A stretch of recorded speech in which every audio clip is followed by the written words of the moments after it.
Hello. This message is for you, Robert, and also I just got a message, Isabel, about your brother. And I'm really called to share my cancer journey and what I've really discovered as valuable that might be of service. My official diagnosis is stage 4 prostate cancer. And there comes a time as any cancer develops, prostate cancer or anything, where the doctors consider, may bring forward information that a cancer is considered palliative and not curable. They don't always say that. Robert, in your case, you have a different cancer, and I'm not certain about the details, Isabel, of your brother. But I was hoping you could share this, Isabel. And Robert, I wanted to include you on this as well. It may cover a lot of the things we've already discussed. But as I'm also moving into supporting people as a coach, I am very focused on just sending out as many messages of support as I can, specifically involving healthcare. And this is just a service I do, just without any enrollment goals, but rather for passing on what I've discovered about working with a cancer diagnosis for many years that continues, that has in the past continued to progress. So the first thing you may have noticed is languaging. This is very important, and I'm not going to go into all the studies and all the science that talks about this, but we really are in the field in 2023 where we truly do create our own reality to the extent that we connect with what you may call essence, what you may call God, what you may call spirit, but what science just calls the power of mind and thought. And you can kind of bring as many dimensions into this concept as you can in terms of your spiritual beliefs, which everybody has their own. But the bottom line is things like Joe Dispenza, Dr. Joe Dispenza is creating, which is backed up by a lot of science right now. Frankly, there's a lot of doctors and studies that are amazed by what he's creating. And he creates healings sometimes from the very brink of what's considered non-treatable and terminal into full clearings of health. And if you've really entered the world of studying about radical remission, your thoughts do create a reality. Now, how this works for me and how this works in the field is that we use languaging. Like, you notice I will never say, I have cancer. That particular phrase, it doesn't apply to me. It doesn't apply to me. And I'll tell you why. It's not being a Pollyanna approach or a stick your ostrich stick your head in the sand approach. It is actually because of the way our brains work and the way they function with the rest of how our body shows up in the highest form of health, is what we believe is actually created in our body, to the extent that our body is cleared of any resistance, both from medical treatments, integrative treatments, and I also believe spiritual treatments. So that's there's a lot of steps, and really languaging yourself to believing that you are healing and that you are being healed. Now, doing this in the face, as I've discussed with Robert, of pain is a unique challenge, but it's not impossible. We really have an unlimited capacity for extraordinary healing. Now, to back some of what I'm saying up, one good thing to read is Wishes Fulfilled by Wayne Dyer. And he just talks about case studies where people truly believe they're healed. There's a great little movie that you might love to see. It's about this Asian family. I think it's called The Farewell. And this grandmother is going to die. But in Japanese cultures, in some instances, they don't tell a family member who's terminally ill that they're terminally ill. And the film is about the younger daughter's relationship with the grandmother. But what's interesting, I don't want to spoil it, is that this movie kind of speaks to that. Watch this movie because it's a very good movie and it's very entertaining, and it brought me great joy and hope. And see, I was going to give away the movie, but no spoilers. And also, just Joe Dispenza, he has these things. They're healings. Convergent healings. There's a special word for these healings. You can literally sign up online, and you go and have all these people focus their attention on pray for you. Now we've really entered into the world of quantum physics and how brains create reality and how the actual attention upon something will change it. Like a great famous experiment is water that has been blessed. It looks different than water that has curses written on it or exposed to loud, disruptive music. It literally changes, and we're mostly water in our body. So thoughts and visioning and all these things at a very powerful level can really clear things. Now, I will share that I also am aware that there are some very specific practical things I do. I bring forward the mental aspect of this. This also dips into the fact that I consider us kind of multidimensional in consciousness. And how that shows up is that, there's the part that we're aware of. There's also a huge part that we're not aware of. And for healings to take place, often going to just being very proactive, setting your intention, not accepting things, and also having a reason to live. So this brings me into the next thing I want to speak about, is the 10 factors of radical remission. And learning about these, you can just Google it. There are 10 things that people who heal from very terminal illnesses actually do. And to have each one of these in place with as much support as you can get is a very powerful way of setting an intention to heal. Now, we're also doing all the things on the medical end, but the doctors don't know everything. They really don't. And doctors are actually very ignorant of a lot of things that sometimes people like me know more about. The reason being is that doctors have to spend all their time keeping up with an incredibly difficult job that they do. They don't know a lot about diet. They don't know about a lot of the integrative things. The integrative doctor I have, Dr. Marcel Hernandez, Pacific Naturopaths, is the oldest, integrative, clinic on the West Coast. He works with me. I have tons of supplements I take. I take these intense vitamin C infusions, and doctors come to him. After doctors who are sick, who are terminally ill, they come to him because he's got a great reputation, and he wrote great books. He wrote a great book on prostate cancer. I find these doctors because I just live a lifestyle that is completely focused on healing. Now, there's something also very powerful is I do believe that cancer is like a reset button, or God's reset button if you're spiritually inclined. And what that actually means is that people who heal sometimes have radical transformations. So my advice is to connect with somebody who is a very powerful facilitator of radical transformation. And I honestly don't believe you can make any wrong decisions. You just look around, you make the decision that's the most heartfelt for you. You connect with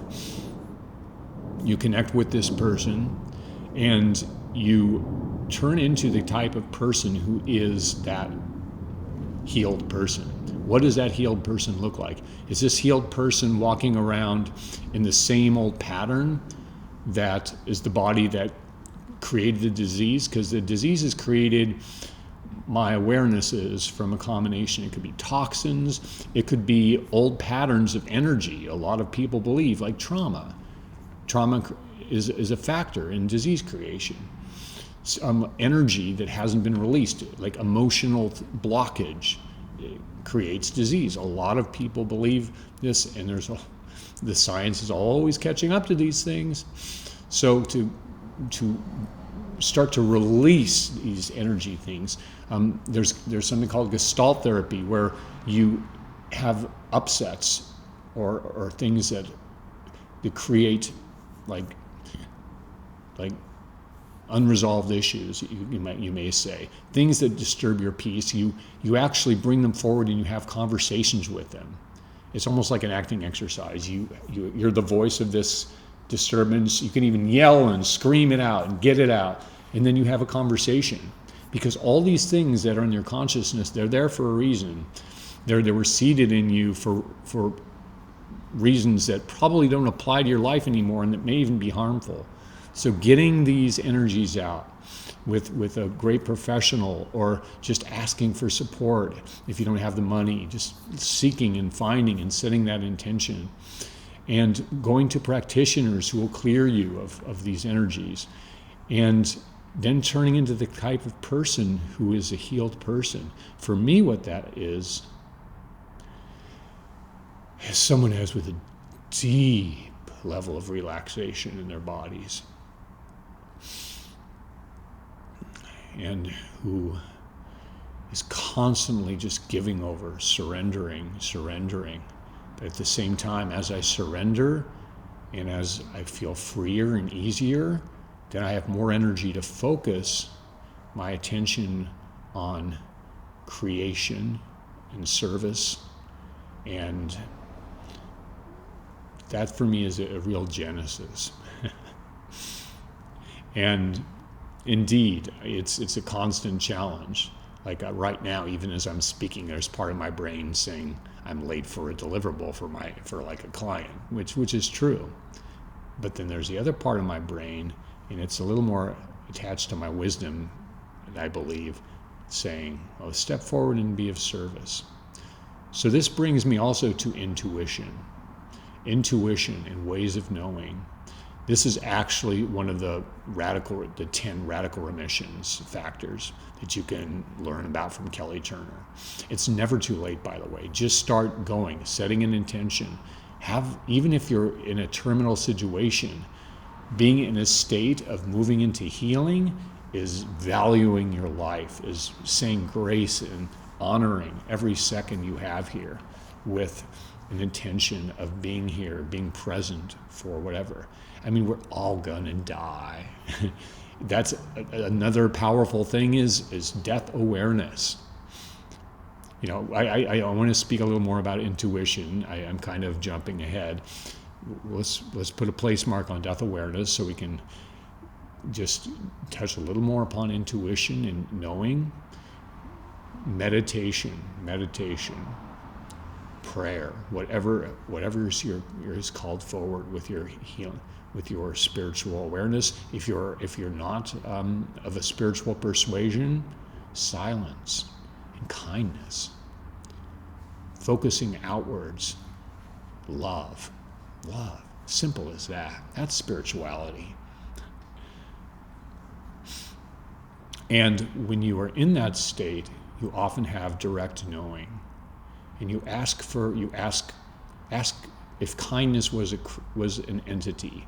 If kindness was something, you say, kindness, what is my path? Or God, what is my path? Or spirit, what is my path? Or love, what is my path? Or whatever is that within, which is greater than you, which is all expansive. It could be nature. Just connect with that, and then just pray for guidance, ask for guidance, and then just be very still and mindful and aware of what comes forward as you continue to manifest the healing consciousness, believing, seeing yourself as healed. and it opens your intuition. So we were talking, what was the next thing? Oh dear. So then death awareness, right. Well, this is interesting because this is a wonderful paradox. Paradoxes for me are very profound. But to really be in deep acceptance of whatever happens, including death, there's a great book called The Survival Paradox, where this amazing doctor, who also champions a certain supplement that I take, talks about the paradox of healing is that we get super anxious and upset, obviously, about the situation, and that goes against our healing. So we have to relax in order to, and one way of doing that is touching deeply upon our mortality and upon death, and seeing this as an inevitability and making peace with that. Now this is something that can really be done by amazing experts if you kind of go into this the way it's a Buddhist practice. It's something that can be done with hallucinogenic therapy. It's outside of the scope that I can talk to, but I can speak very strongly to that. And if you are not afraid of death, it's really truly what you resist persists. And that's something that even is part of recovery coaching that I do when people have addictions. What you resist persists. Paradox. Indeed. So I've shared a lot with you, and anything that comes forward will come forward from your connection with other people, from asking for support. When I asked for support, I had to just, at a certain point, just ask people for money, because there were things I wanted to do, interventions, and the humility of that, and when people give to me, it was deep healing for me. It was deep healing, as well as humility, but I always try to bring that humility into self-love, because sometimes I would be a little ashamed, like to be asking for money. Actually, that happens a lot. But every time I see that, I'm like, Shannon, God bless you. Keep. That's a reminder to take my cancer medication. Keep trying to bring yourself unconditional love and compassion and self-forgiveness, but also humility and kind of being embarrassed. They're different things. Humility is a deep connection with the